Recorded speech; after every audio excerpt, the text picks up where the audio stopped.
जैसी दृष्टि वैसी सृष्टि। प्रेरक कहानी। एक बार एक राजा की सभा में एक चंदन के बहुत बड़े व्यापारी ने प्रवेश किया।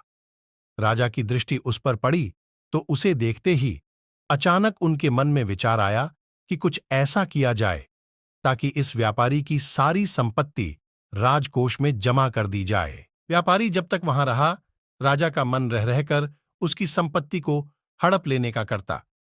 कुछ देर बाद व्यापारी चला गया।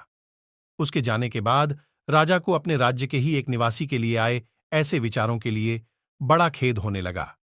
राजा ने सोचा कि मैं तो प्रजा के साथ न्यायप्रिय रहता हूं, आज मेरे मन में ऐसा कलुषित विचार क्यों आया। उन्होंने अपने मंत्री से सारी बात बताकर समाधान पूछा। मंत्री ने कहा, इसका उत्तर देने के लिए आप मुझे कुछ समय दें। राजा मान गए। मंत्री विलक्षण बुद्धि का था। वह इधर उधर के सोच विचार में समय न खोकर सीधा व्यापारी से मैत्री गांठने पहुंचा। व्यापारी से मित्रता करने के बाद उसने पूछा, मित्र, तुम चिंतित क्यों हो?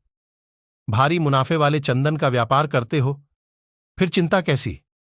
व्यापारी बोला, मेरे पास उत्तम कोटि के चंदन का बड़ा भंडार जमा हो गया है। चंदन से भरी गाड़ियां लेकर अनेक शहरों के चक्कर लगाए, पर नहीं बिक रहा है। बहुत धन इसमें फंसा पड़ा है। अब नुकसान से बचने का कोई उपाय नहीं। व्यापारी की बातें सुनकर मंत्री ने पूछा, क्या हानि से बचने का कोई उपाय नहीं?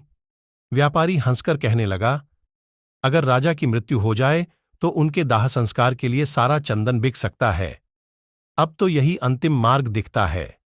व्यापारी की इस बात से मंत्री को राजा के उस प्रश्न का उत्तर मिल चुका था जो उन्होंने व्यापारी के संदर्भ में पूछा था। मंत्री ने कहा, तुम आज से प्रतिदिन राजा का भोजन पकाने के लिए 40 किलो चंदन राजरसोई भेज दिया करो।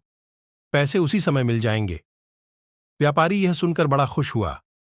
प्रतिदिन और नकद चंदन बिक्री से तो उसकी समस्या ही दूर हो जाने वाली थी।